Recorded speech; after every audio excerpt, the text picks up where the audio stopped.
महादेव जी एक सभा में गए थे। उस सभा में दक्ष प्रजापति का इंतजार हो रहा था, यानी उनके ससुर जी। दोनों की ज्यादा बनती नहीं है, तब इंतजार कर रहे हैं। अब महादेव जी की आदत थी कि उनको थोड़ा भी खाली समय मिलता वो सीधा श्री राम की भक्ति में लीन हो जाते।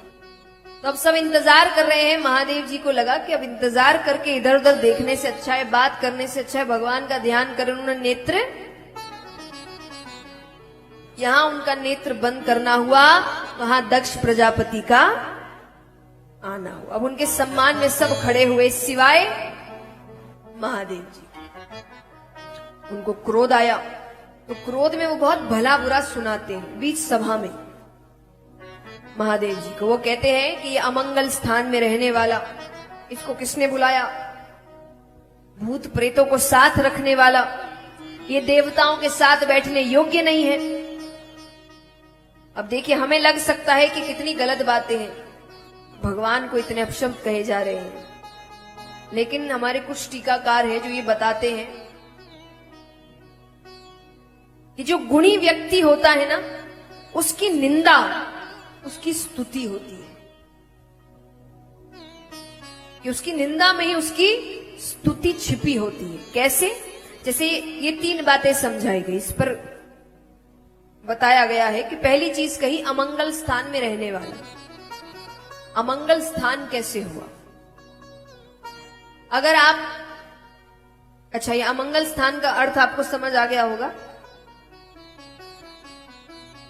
अधिकतर महादेव जी का मंदिर जहां होता है वहां पास में ही क्या होता है? शमशान घाट।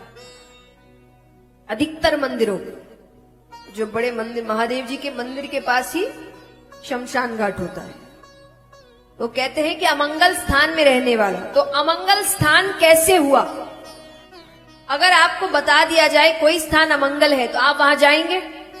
कोई भी जाएगा? नहीं जाएगा। उस स्थान में अपने आप को जाने से रोक सकते हो? कोई भी रोक सकता है यहां? वहां तो जाना ही पड़ेगा। कहीं और जाओ ना जाओ, जीवन में एक ना एक बार या तो जीवित जाएंगे या तो वहां तो जाना। और वो स्थान जो सच समझाता है वो कोई और स्थान नहीं समझा सकता। कई बार जब आप किसी की मृत्यु हो जाए तो भी जाना पड़ता है।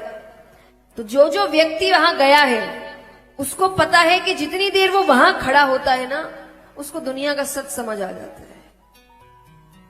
उसको सब समझ आता है कि बाकी चीजें कितनी व्यर्थ है। हर चीज व्यर्थ है, क्योंकि धनी से धनी व्यक्ति भी वही है और गरीब से गरीब भी ठीक उसके बगल में है। भगवान, देखिए, भगवान कोई भेदभाव नहीं करते। ये जो हम जीवन जी रहे उसी में भेदभाव होता है, बाकी भगवान ने कोई भेदभाव। जब मृत्यु आती है तो चाहे कोई भी हो वही समान लगता है, जो चाहे धनी को लगे, गरीब को लगे, किसी को भी लगे। तो जब तक व्यक्ति वहां खड़ा होता है उसको समझ आ जाता है कि सत्य क्या है।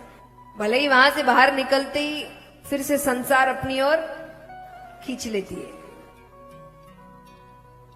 तो पहली चीज तो अमंगल स्थान कैसे? वो स्थान जितना सत्य समझाए और कोई स्थान समझा ही नहीं सकता।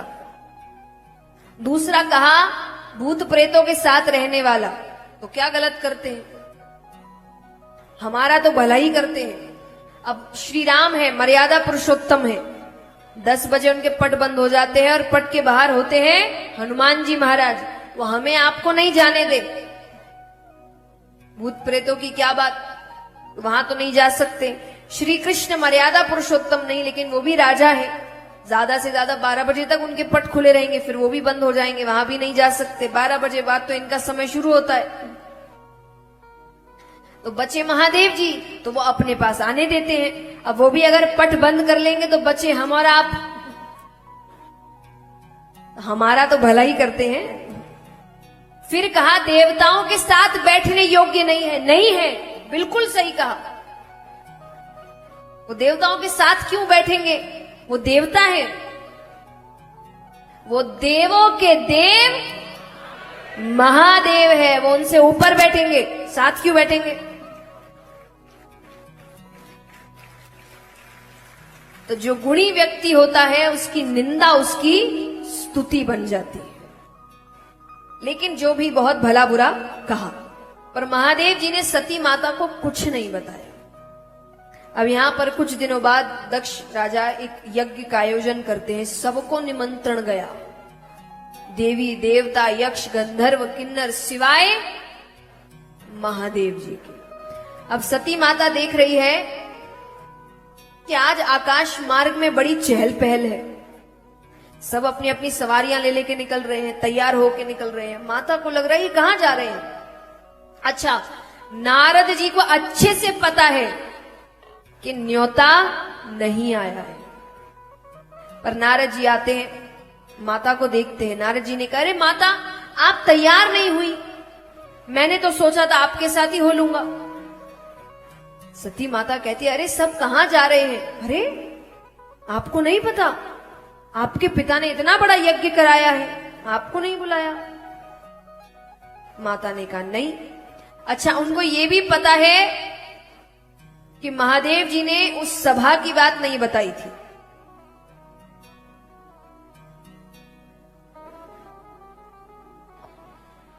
हेलो, जो भी जा रहे हैं उनसे अनुरोध है पीछे से जाए, सामने से ना जाए। जिनको भी जाना है वो पीछे से जाए, सामने से ना जाए।